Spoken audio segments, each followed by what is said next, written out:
अस्सलाम वालेकुम फ्रेंड्स, कैसे हैं आप लोग। तो दोस्तों, आज जो हम प्रोडक्ट बनाने जा रहे हैं वो सीज़र है। और वो सीज़र भी जो है वो घर वाली सीज़र नहीं है, हम बार बार सीज़र आज मॉडल करेंगे। ये मैंने अपनी जो इमेज है हमने ड्रैग एंड ड्रॉप करा है। अब आप इसका शेप देख सकते हैं किस तरह से इसका शेप आ रहा है। तो बहुत ही मज़े का आज बहुत ही मज़े की वीडियो आज होने वाली है। तो मेरे साथ जुड़े रहें और देखते रहें। तो सिंपल सा हमारा ये शेप है और शिफ्ट ए दबा के मैश में जाऊंगा। मैश में जाने के बाद हम यहाँ से आके एक प्लेन ले लेंगे। शॉर्टकट कीज़ जो है वो हमारी खुली हुई हैं, उनको आप देखते रहा करें और ताकि आप लोगों को भी पता लगे कि मैं क्या कर रहा हूँ। सही है, ये प्लेन ले लिया मैंने। प्लेन लेने के बाद मैं इसको अब स्केल कर लेता हूँ। स्केल करने के बाद मैंने इसको थोड़ा सा लंबा कर लिया है, इसकी लेंथ को। यहाँ मैं सेंटर में आके एक हम डायरेक्शन में आके इसको रख देंगे। फिर उसके बाद मैं एडिट मोड में जाऊँगा, टैब दबा के इन दोनों को पकड़ेंगे, एज दबाएंगे। फिर मैं नीचे वालों को भी एज दबा के इस तरह से स्केल कर लूँगा। तो जितना आपने करीब करीब हो सकता है आप अपनी रेफरेंस इमेज के हिसाब से अपने शेप को एक मतलब बिठाते जाएंगे। सही है। अब मैं एक एज पकड़ूंगा, ई दबाया और जी प्रेस करके मैं इसको मूव करवा के जहाँ भी आपको अपने हिसाब से रखना हो वो आप रखें। लेकिन आप कोशिश करेंगे थोड़ा सा करीब करीब ही रखें, जिस तरह से मैं रखता हुआ हूँ, ताकि आपका प्रॉपर शेप एक बन सके। बीच में मैंने कंट्रोल आर से एक एज लगा दिया है, लूप लूप लाइन जिसको कह लें आप लोग।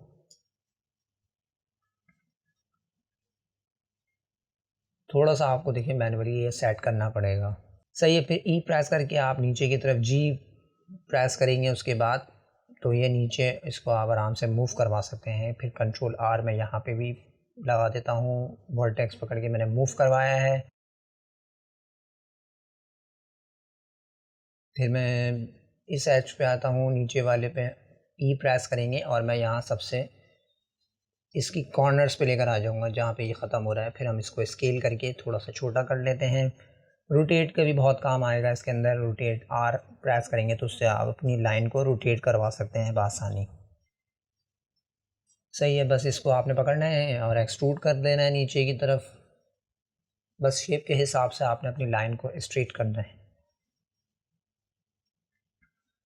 अभी देखिए थोड़ा सा टेढ़ा हो रहा है, तो आप इसको सीधा कर लें, कोई ऐसा मसला नहीं है ना।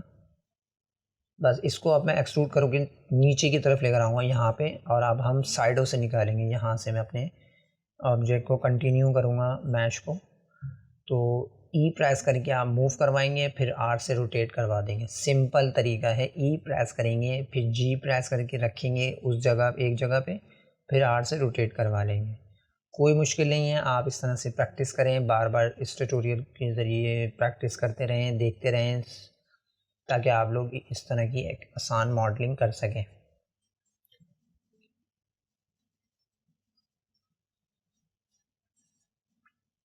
ठीक है। अब यहाँ पे मैं इसको लेकर आ गया हूँ। अब मैं ऊपर से दोबारा से अपने आधे शेप को पूरा लेकर आऊँगा। ई प्रेस करेंगे और जी से मैं आगे की तरफ लेकर आऊँगा, फिर मैं आर से रोटेट कर लूँगा।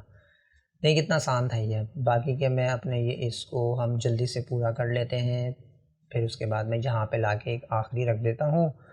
और अब जो बीच का हमारा जो डिस्टेंस है हम उसको एफ दबा दें, तो मैं थोड़ी सी अपनी लाइनों को सीधा कर लूँ। आर से हम रोटेट करवा लेंगे ताकि एक प्रॉपर जो है वो एक हमारा शेप बन सके, जो हमारा मतलब जिसमें हमारा थंब जाएगा वो राउंड हो सके पूरा आसानी से। सही है। दोनों को पकड़ा, एफ दबाया और ये आपका एक्सट्रूड हो गया, मतलब ब्रिज बन गया, सॉरी।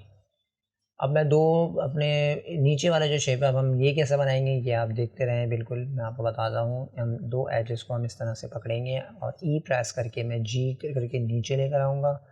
फिर उसके बाद मैं इसी तरह से नीचे पूरा जहाँ हमारा शेप ख़त्म हो रहा है हम इसको वहाँ तक लेकर आएंगे। देखिए यहाँ तक मैं लेकर आ गया हूँ। फिर उसके बाद में आप हम इसको मैनुअली थोड़ा सा वर्टेक्स के ज़रिए इसको सेट कर लेते हैं। तो देखिए ये अब हमारा थोड़ा सा शेप जो है वो तकरीबन बन चुका है।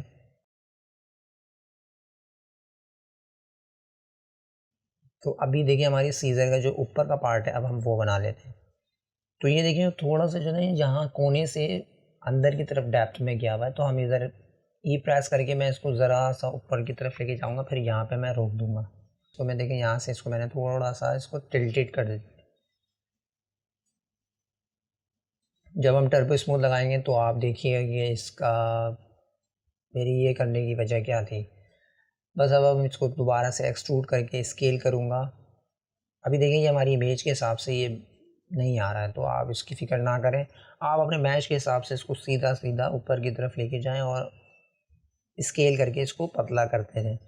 जैसे सीज़र की ऊपर का जो हिस्सा होता है वो पतला हो के नोकीला हो जाता है ऊपर जाके, तो हम इसको इसी तरह से ऊपर तक लेके जाएंगे, एक्सट्रूड करेंगे और उसके बाद हम स्केल करवा देंगे। देखिए यहाँ पे आके भी मैंने इसको एक्सट्रूड करवा दिया इस तरह से, ठीक है।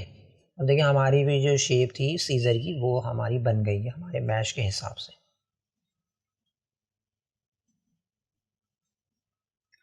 तो अभी हमारा ये बेसिक सा जो शेप है वो बन गया है।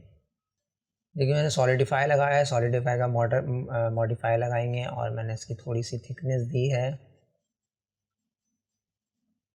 ये देखिए ये कुछ इस तरह से हमारी ये थिकनेस आ गई है।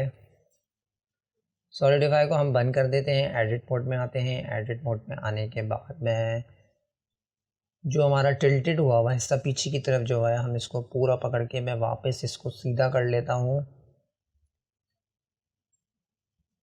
टॉगल खोल के कंट्रोल जी से आप करेंगे तो ऑल्ट जी से आप करेंगे तो ये आपकी टॉगल ऑन हो जाएगी और ऑफ भी उसी से ही होगी, ऑल्ट जी से।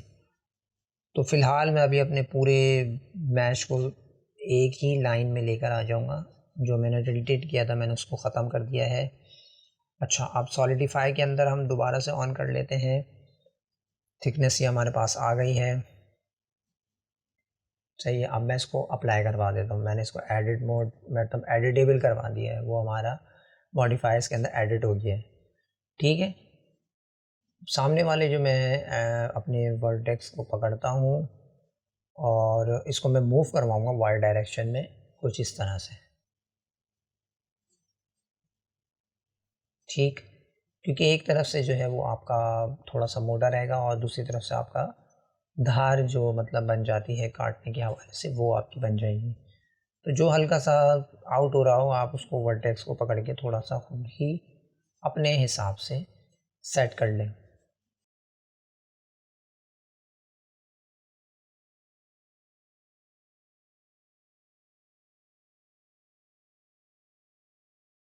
अब मैं इन वर्टेक्स को सिलेक्ट कर लेता हूँ, ठीक है। अब मैं इसको भी थोड़ा सा जो है वो पीछे की तरफ लेके चले जाऊँगा। ऊपर वाला हमारा रह गया तो मैं इसको बिल्कुल थोड़ा ज़्यादा लेके चले जाऊँगा, सही है। ऊपर से क्योंकि नोक जो होती है वो थोड़ी सी पतली होती है मतलब ना। शेड स्मूथ करके मैं इसको ऑब्जेक्ट डेटा प्रॉपर्टी में जाके नॉर्मल को ऑटो स्मूथ कर दूँगा। अब हम सब डिवीज़न भी लगाएंगे, इसका मॉडिफायर भी लगा के देखते हैं कि क्या आ रहा है। मगर उससे पहले मैं कंट्रोल आर से यहाँ पे एक लाइन लगाऊंगा और इन वर्टेक्स को मैं मैन्युअली सेलेक्ट करके बाहर की तरफ मूव करवाऊंगा कुछ इस तरह से। अच्छा, ये यहाँ पे देखें डबल लाइन आ गई है तो हम इसको लूप सिलेक्शन ले लूँगा और फिर हम इसको डिज़ोल्व करवा देंगे।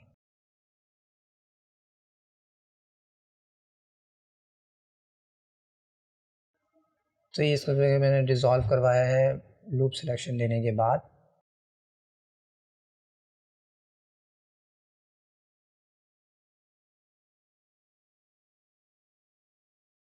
अब मैं दोबारा से इन वर्टेक्स को मैंने सेलेक्ट कर लेंगे। वर्टेक्स सेलेक्ट करने के बाद तो ताकि इसमें गोलाई आ सके। अब आप देखिएगा जब मैं टर्बो स्मूथ लगाऊंगा तो इसके सब डिवीज़न लगाऊंगा तो इसमें किस तरह से साइडों से गोलाई एक अच्छी सी शेप आ जाएगी।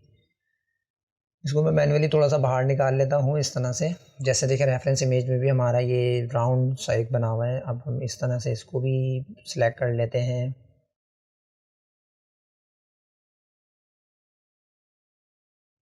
इस साइड से भी मैं बाहर निकाल लूँगा मैन्युअली, आप सेलेक्ट कर लें इसको सेंटर वाले को। तो देखिए हमारा मैश कितना लो पॉली है और हम आराम से इसके अंदर चीज़ों को ऐड कर पा रहे हैं और कंट्रोल हमारे हाथ में ही है।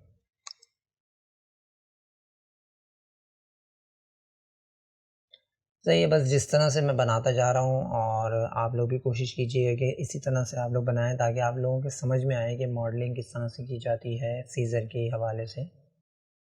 सब डिवीज़न लगा के दिखा देता हूँ आप लोगों को। देखिए सब डिवीज़न से कुछ इस तरह से हमारी एक शेप आ गई है। अब मैं इसमें थोड़ा सा शार्प करूँगा।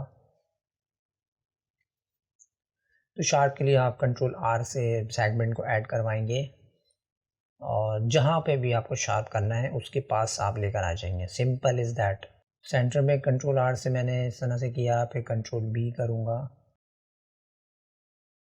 तो ये आपका जो सामने वाला एजिस है, सरफेस है, वो थोड़ा सा शार्प हो जाएगा।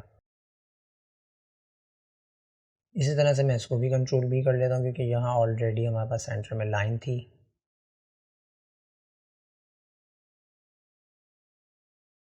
डबल जी प्रेस करके मैं इसको नीचे की तरफ लेकर आ गया हूँ।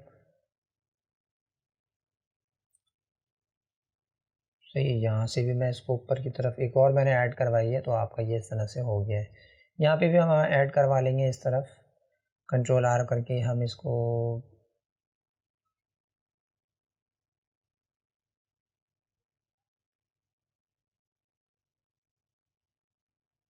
कंट्रोल आर किया, मैं इसको यहाँ की तरफ ऊपर की तरफ लेके गया हूँ ताकि हमारा ऊपर का जो शेप है वो हो जाए। अब यहाँ दरमियान में भी हम लगाएंगे। पहले मैं कंट्रोल जी से, डबल जी से इसको मैंने इसको बिल्कुल मिला दिया है, बिल्कुल कोने तक ले गया हूँ। सही, अब देखें ये कुछ हमारी इस तरह से डिटेल आ रही है सीज़र के अंदर। ठीक है, रेफरेंस इमेज को मैंने बंद किया है ताकि हम यहाँ से सिलेक्शन कर सकें। मैं इतने हिस्से को सिलेक्ट कर लेता हूँ और सिलेक्ट करने के बाद हमें इसको भी सिलेक्ट करना पड़ेगा। सिलेक्ट करने के बाद हम इसको एक्सट्रूड करेंगे। तो एक्सट्रूड क्यों करेंगे वो आप देखते जाएं। ये देखें, ये इतना सा मैंने और इसको मज़ीद एक्सट्रूड किया है।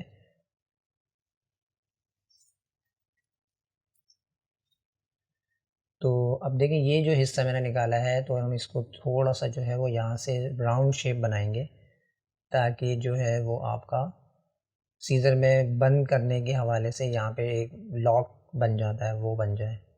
मैं इसको वापस इन वर्टेक्स को मैंने पकड़ा और मैं इसको पीछे की तरफ लेके चले जाऊँगा।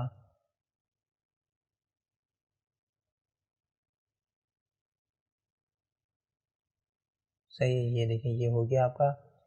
अब यहाँ पे मैंने कंट्रोल आर से एक लाइन लगाई और इसको मैंने शार्प किया। इसी तरह से मैंने पीछे वाले हिस्से को भी शार्प कर दूँगा। यही चीज़ हम यहाँ पे भी कर लेते हैं।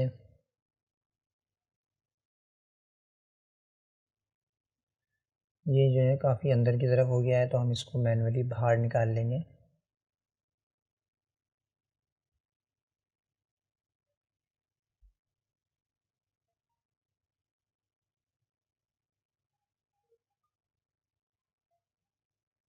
थोड़ा सा मैंने इस वाले एज को उठा दिया है ताकि टिल्ट हमारे पास आ जाए। कंट्रोल आर हम प्रेस करके मैं इसको कंट्रोल बी करूँगा और इसके शार्प एजेस करवा दूँगा यहाँ से साइडों को। फिर हम यहाँ सेंटर में भी नीचे की तरफ से भी ऊपर की तरफ लेकर आ जाएंगे कंट्रोल आर से ताकि यहाँ से भी शार्प हो जाए। फिर मैंने सेंटर में भी एक लाइन लगा दी। अब सेंटर में क्यों लगाई है तो ताकि मैं इसको राउंड कर सकूँ। हम सिर्फ इतने से हिस्से को सिलेक्ट करेंगे। देखिए जैसे यहाँ पे राउंड आ रहा है ना, आप रेफरेंस इमेज में आपने देखा है। मैंने इनको सिलेक्ट करूँगा, इसको मैं नीचे की तरफ लेकर आऊँगा तो अब देखिए हमारा मैश जो है वो इस तरह से कुछ राउंड आ रहा है। तो देखा आपने कितना आसान था ये शेप आपको बनाना। हमारा ये पीछे वाला मतलब हिस्सा था। कंट्रोल आर से पहले हमने इसमें एजेस डालूंगा मैं। देखिए यहाँ पे भी मैं इसको शार्प कर लेता हूँ। ये देखिए कितनी है मतलब अच्छी सी हमारी एक शेप आ गई है।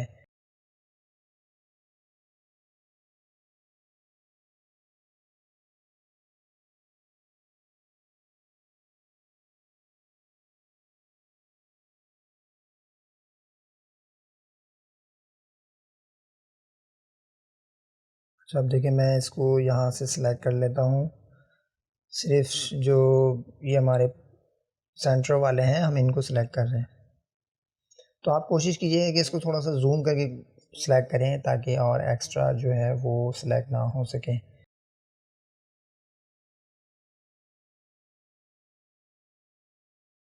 ठीक है, देखिए ये हमने रिंग वाला जो एरिया था वो मैंने सारा कुछ सेलेक्ट कर लिया है। अब मैं इसको स्केल करूँगा, ऑल्ट एज दबाएंगे हम।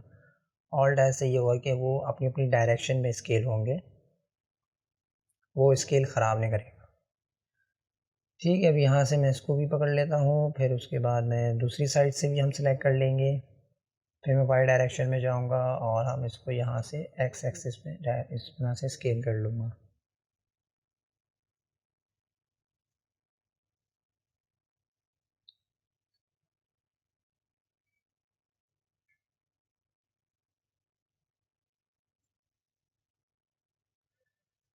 अब देखिएगा आप, सब डिवीज़न जब मैं खोलूँगा तो इसकी चीज़ें डिटेल चेक करें आप, देखें कितनी प्यारी इसमें डिटेल आ गई है। और लेकिन ये मसला ये आ रहा है कि ये सेंट्रल लाइन जो है वो हमारी काफ़ी शार्प हो गई है। तो ये इसलिए हो गई है क्योंकि इसके साथ साथ जो लाइनें हैं ये वाली और ये वाली, ये इसकी वजह से हुई है। तो अब हम देख लेते हैं, ये लाइनें अगर एक्स्ट्रा हैं तो हम इसको डिलीट करवा देंगे, ख़त्म करवा देते हैं, या फिर नीचे वाले हिस्से तक हम ख़त्म करवा देते हैं, ऊपर तक रहेगी।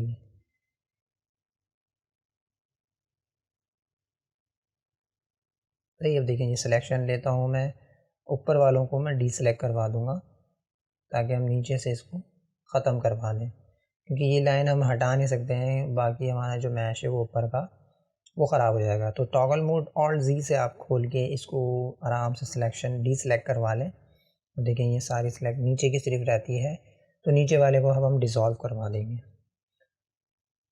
राइट क्लिक करेंगे और डिज़ोल्व करवा देंगे लाइन को, डिज़ोल्व एजेस। इसी तरह से हम बराबर वाली को भी सिलेक्ट कर लेते हैं और इसमें से भी जो है वो हम ऊपर वाले हिस्से को डिज़ोल्व करवाएंगे। सिर्फ रिंग वाला जो हमारा एरिया है वो हम सेलेक्ट करके रखेंगे।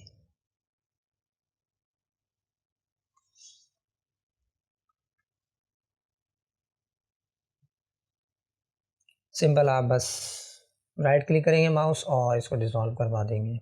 दोबारा से इसको खोलता हूँ तो देखें ये कितना अच्छा स्मूथ आ गया है, वो शार्पनेस जो है वो ख़त्म हो चुकी है। देखा आपने, पहले से बहुत बेहतर हो गया है हमारा ये ऑब्जेक्ट। अब यहाँ पे मैं कंट्रोल आर से सेंटर में लाइन लगाऊंगा इस तरह से, फिर कंट्रोल बी से हम इसको थोड़ा सा जो ना दूर दूर तक लेके जाएंगे ताकि ये शार्प हो जाए। उम्मीद करता हूँ कि आप लोगों को समझ में आया होगा। अब इस वाले साइड को भी हम देख लेते हैं, कंट्रोल आर में दबाऊंगा, फिर मैं इसको इस कोने पे लेके चले जाता हूँ।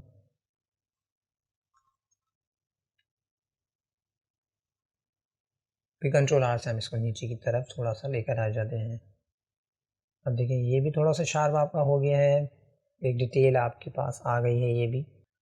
अच्छा, मैं सेंटर वाली अपने एजेस को इस तरह से मैंने पकड़ा है, सिलेक्ट कर लेता हूँ इसको, ऊपर वाले को हम डिज़ोल्व करवा देंगे। ये आप पूरी सिलेक्शन आप ले लें यहाँ से।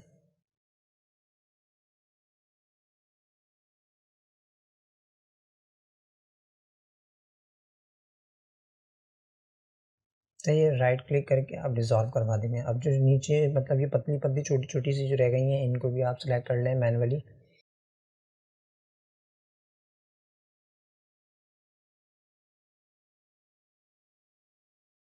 तो मैं देखिए ये वर्टेक्स को हम इसको सिलेक्ट करेंगे,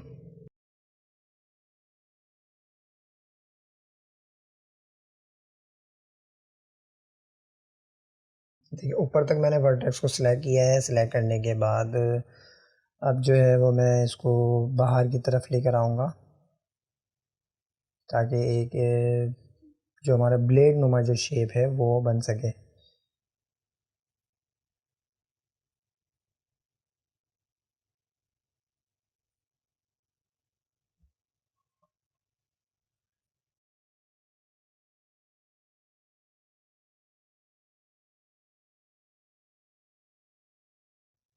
ये थोड़ा सा हमें हमारे एजेस को जो है ना वो थोड़ा सा शार्प कर रहा है, तो मुझे इसको भी जो है ना मूव करवाना पड़ेगा। तो आप इसको सेलेक्ट कर लें और इसको इस तरह से मूव करवाएंगे तो ये ऑटोमेटिक सही हो जाएगा। डबल जी प्रेस करें और इसको इस तरह से करीब लेके चले आएंगे तो अब ये बिल्कुल उसके पास पास हो जाएगा जैसे पहले था, मगर अब डायरेक्शन चेंज हो गई है उसकी। इसको आप थोड़ा सा बाहर निकालेंगे, फिर मैं डबल जी प्रेस करूँगा और ये इस तरह से इस पर बिल्कुल उसके एजेस के पास चले जाएगा। सारों को हम इसी तरह से कर लेते हैं। ये हमारा रह गया है आखिरी। अब मैं इसको भी थोड़ा बाहर निकालता हूँ और डबल जी प्रेस करके मैं इसको अंदर की तरफ इस तरह से लेके चले जाता हूँ। तो सही है, ये देखिए अब हमारा जो ब्लेड था वो इसका भी हमने बिल्कुल बारीक सा बनाया है, स्लीक सा। इन सबको मैं सिलेक्ट करूँगा और मैं उसके बाद इसको स्केल करवा दूँगा, क्योंकि ये बिल्कुल बारीक सी मतलब एक नोक होती है हमारी, इतनी मोटी नहीं होती है।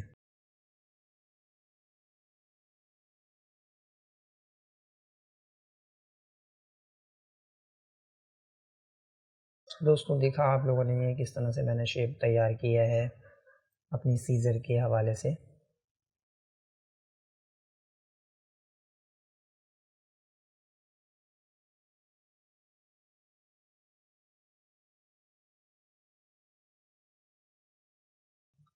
जो हमारे वर्टेक्स थोड़े से अंदर की तरफ हो गए हैं, हम इनको सिलेक्ट करके मैं इसको मैन्युअली ऊपर की तरफ मूव करवा लेता हूँ।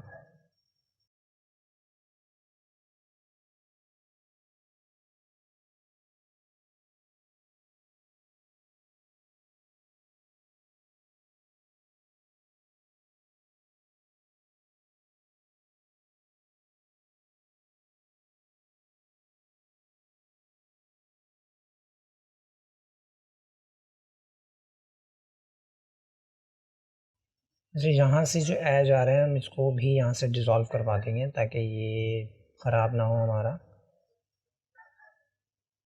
ये देखिए यहाँ से भी मैंने डिज़ोल्व करवाया है। फिर हम इसको दूसरी साइड से भी हम करवा लेते हैं इसको डिज़ोल्व। दोनों को आप सेलेक्ट करें, mouse right click, dissolve edges, तो ये आपका इस तरह से सही हो जाएगा।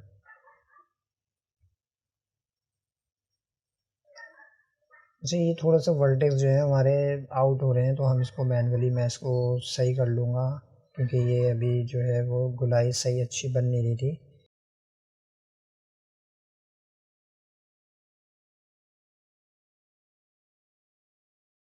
सिंपल आप इसको सिलेक्ट करें, वाई डायरेक्शन में आए और इसको मूव करवा लें थोड़ा सा बाहर की तरफ।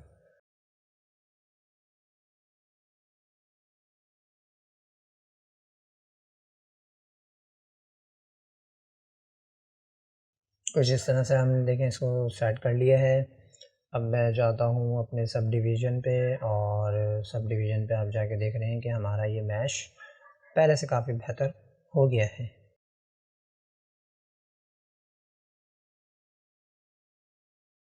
तो ये जो लाइन अभी हमारी थोड़ी सी आउट जा रही है, मैं इसको भी चेक कर लेता हूँ कि कहाँ मसला आ रहा है और या ज़्यादा अंदर तो नहीं है।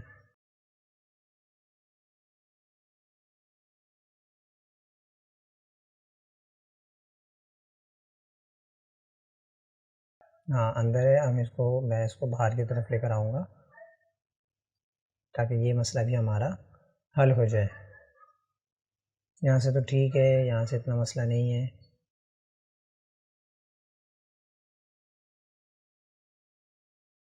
यहाँ पे क्या मसला आ रहा है, यहाँ पे थोड़ा सा हमारा मैश हो रहा है, वो ख़राब हो रहा है। तो इन तीनों को पकड़ के आप एम प्रेस करेंगे और इसको मैं मर्ज करवा दूँगा, सेंटर ऐड सेंटर करवा दूँगा। यहाँ से भी आके हम इसी तरह से इसको ऐड सेंटर करवाएंगे और देखें कि हमारा मैश हो गया है, बिल्कुल स्मूथ, नीट एंड क्लीन हो गए हैं। ठीक है, मैं इसकी कॉपी ले लेता हूँ, कंट्रोल सी कंट्रोल वी करेंगे हम इसको, और ऊपर से जाके मैं इसको इस तरह से रोटेट करवा लूँगा और थोड़ा सा मैं इसको आगे की तरफ लेके जाऊँगा। ये हम इस तरह से कुछ इसको इस तरह से रख देते हैं, और आपने देखा कि एक हिस्सा हमने बनाया है, दूसरा हिस्सा अपने आप जो है वो एक पूरे शेप के साथ हमारे पास आ चुका है। अच्छा, ये अभी दोनों सेलेक्ट हुई हुई हैं, तो मैं इसको अलहदा से जाके सिलेक्ट करता हूँ।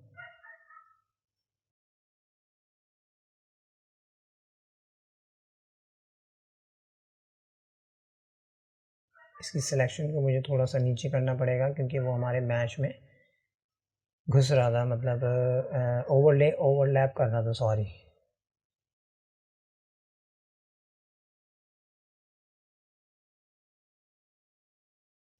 सही है। देखिए एक बेसिक तरीका जो है मॉडलिंग करने का, सीज़र बनाने का, वो मैंने आपको बताया है। अब आप इसमें जितनी प्रैक्टिस करेंगे, जितने आपने मैश के साथ खेलेंगे, और तो आपको उतना ही अंदाज़ा होगा, उतने ही आपके कॉन्सेप्ट क्लियर होंगे।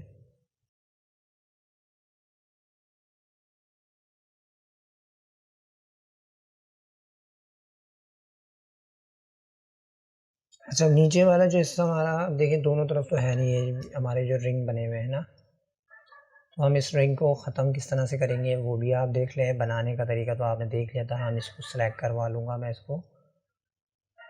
ये देखिए यहाँ से मैंने इसको सिलेक्ट करा, फिर उसके बाद मैं इसको डिलीट करूँगा। एक्स प्रेस करके मैंने वर्टेक्स पे क्लिक किया और ये डिलीट हो गया। ये चीज़ हम यहाँ से भी, देखिए मैं सिलेक्ट कर लेता हूँ इसको। सिलेक्शन के बाद आप एक्स प्रेस करें और वर्टेक्स डिलीट। अच्छा, अब ये जो नीचे वाला हमारे से रह गया है टर्बो स्मूथ सब डिवीज़न को हम बंद कर देते हैं। अब हमें इसको ब्रिज करना है। वो ब्रिज हम किस तरह से करेंगे वो आप देखें। अच्छा, बीच में जो ये लाइंस आ रही हैं इनको आप सिलेक्शन लें, ऑल्ट प्रेस करके माउस का लेफ़्ट क्लिक करेंगे तो ये आपकी लूप सिलेक्शन पकड़ लेगा और इसको फिर आप डिज़ोल्व करवा दें माउस राइट क्लिक करके। अब आप इन दोनों को पकड़ेंगे और सॉरी, इनको पकड़ेंगे, इसको पकड़ के एफ प्रेस करेंगे तो ये इस तरह से डिज़ोल्व मतलब ब्रिज हो जाएगा। तो दो एजेस को आपने पकड़ना है, उनके दरमियान में एक्स्ट्रा लाइनें ना हो, वरना वो सिलेक्शन आपका ब्रिज नहीं होगा। वो 3 लाइनें जो आ रही थी वो एक्स्ट्रा थी, जिसकी वजह से हमारा ब्रिज नहीं हो पाता, इसीलिए मैंने वो हटाई हैं। तो कॉन्सेप्ट आपको समझ में आ रहा होगा कि किस तरह से ब्रिज होता है और किस तरह से शेप तैयार होता है किसी भी प्रोडक्ट बनाने के लिए। बस ये रह गया है, आप इसको भी एफ प्रेस करके बना लें, माउस लेफ़्ट क्लिक, और इसको हम डिज़ोल्व करवा देंगे। यहाँ से ये वाला जो शेप है हम इसको भी यहाँ से मैं एजेस को पकड़ के डिज़ोल्व करवा देता हूँ। तो देखिए हमारा ये आ चुका है। अब इसको मैं सिलेक्शन करूँगा, loop selection, alt mouse left click, और इस तरह से अब हम इसको थोड़ा सा एडजस्ट कर लेते हैं मैनुअली।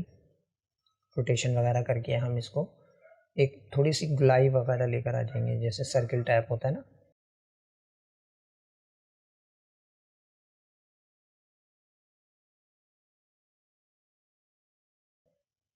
तो अब देखें ये हमारा हो गया है तैयार। तो उम्मीद करता हूँ आज का ट्यूटोरियल आप लोगों को बहुत समझ में आया होगा, और किस तरह से मैंने इसको स्टार्ट किया एक बेसिक मॉडलिंग के हवाले से, मतलब जो नए आने वाले हैं उनको समझ में आएगा। शिफ्ट ए दबा के आप मैश के अंदर जाएंगे और सिलेंडर ले लेंगे। सिलेंडर देखिए मैं इसको थोड़ा सा कम कर देता हूँ, इसके वर्टेक्स को 64 रखा है मैंने, वर्टेक्स को डाया मैंने थोड़ा सा इसको छोटा कर दूँगा। अब हम नट बनाने जा रहे हैं। ये देखिए जिस तरह से हमारा नट तैयार हो गया है। ओहो सॉरी, भी तैयार नहीं हो, अभी हम बना रहे हैं, सॉरी। ठीक है भाई।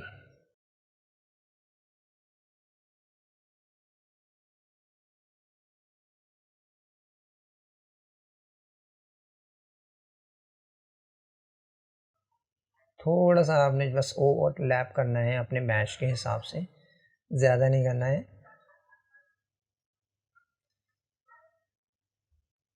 सही, मैंने हाफ तकरीबन इसको अंदर की तरफ रख दिया है।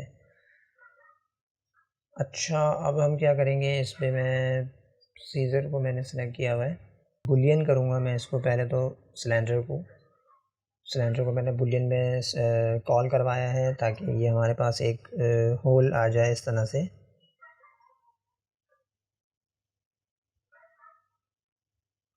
होल को मैंने कंट्रोल सी कंट्रोल वी किया है क्योंकि हमने इसी के अंदर से नट को बनाना है।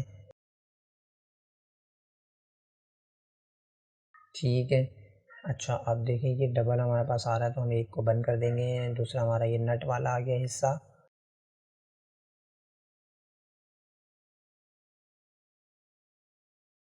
सामने वाले फेसेस को हम सेलेक्ट कर लेते हैं, उसके बाद मैं इसको डिलीट करवा दूंगा और हम इसको फिर ब्रिज करवाते हैं। तो जिस तरह से देखिए मैंने इसको ब्रिज करवाया है, और इसको मैंने लूप सिलेक्शन मैंने यहाँ से भी मैंने ब्रिज करवा दूँगा। फिर मैंने इसकी लूप सिलेक्शन ली और इसको मैंने F दबाया तो ये इस तरह से आपका वो हो गया है, क्या कहते हैं, फिल हो गया मतलब। ठीक है, ये एरिया है, मैं इसको अंदर की तरफ ई प्रेस करके मैं अंदर की तरफ ले जाऊंगा। अब ये जो ऊपर की जो सरफेस है हम इसको डिलीट मार देंगे। ये करें, एक्स प्रेस करें और फेसिस को करेंगे तो ये डिलीट इस तरह से हो जाएगा। इन दोनों फेसेस को आप सिलेक्ट करें। सिलेक्ट करने के बाद हम सही एक्स दबाएं, फेस दबाएं और आपका ये हो गया डिलीट। अब जो नीचे वाला हमारा हिस्सा ये जो रह गया है हम इसको ब्रिज करवा लेते हैं। दोनों एजेस को आप सिलेक्ट करें।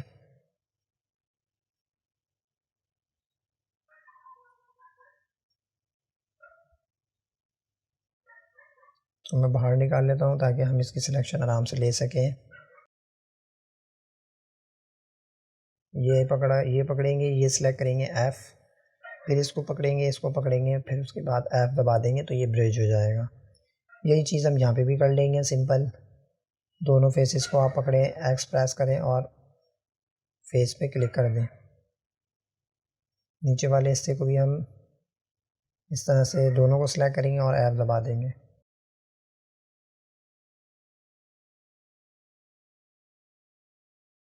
अच्छा, ये ऊपर वाला हमारा रह गया है तो मैं इसको भी हटा देता हूँ, ये हमें नहीं चाहिए। अब ये कि देखिए हमारा ये एक स्क्रू टाइप का जो एरिया था वो बन गया है।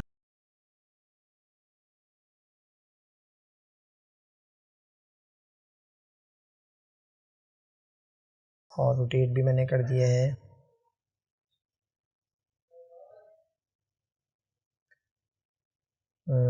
बेवल कर देते हूँ ताकि थोड़ी सी एक अच्छी सी एक लुक एंड फील आ जाए इसके अंदर। तो दोस्तों मैं उम्मीद करता हूँ कि आप लोगों को आज का ट्यूटोरियल समझ में आया होगा। मॉडलिंग के हवाले से हमारी आज की क्लास थी और इस वीडियो को आप लोग बार बार देखें और प्रैक्टिस करें, बनाएं कि कोई भी शेप आप अपना रेफरेंस इमेज को रखें और फिर उसके बाद उस शेप के हिसाब से अपने ऑब्जेक्ट को एक्सट्रूड करते जाएं और रोटेट करते जाएं जहाँ पे भी आपको ज़रूरत हो। और इसी तरह से आप लोग अपनी मॉडलिंग स्किल्स बढ़ा सकते हैं और अपनी ऑब्जर्वेशन को बढ़ा सकते हैं। तो मिलते हैं अपने नेक्स्ट ट्यूटोरियल में। थैंक यू, अल्लाह हाफिज़।